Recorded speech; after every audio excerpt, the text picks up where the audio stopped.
এখানে আমিরে জামাত আমাদেরকে পাঠাইছেন, উনি ব্যক্তিগতভাবে ফোন দিয়ে খোঁজখবর নিচ্ছেন। তো ওনারা যেন সামাজিকভাবে যেন হেয় প্রতিপন্ন না হয়, যেটা হয়ে গেছে এটাকে তো আর ফিরিয়ে আনা যাবে না।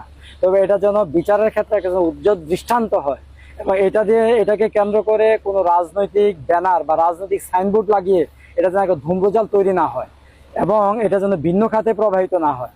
আমরা বিভিন্ন সম্প্রদায়ের মানুষের সাম্প্রদায়িক সম্প্রীতি বজায় রেখে আমরা সবসময় চলছি, কাঁধে কাঁধ মিলে একে অপরের সহযোগিতা করে, এবং আমাদের যে ভ্রাতৃত্ববোধ, যে হৃদ্যতা, যে পারস্পরিক সহযোগিতা, এটা যেন নষ্ট না হয়।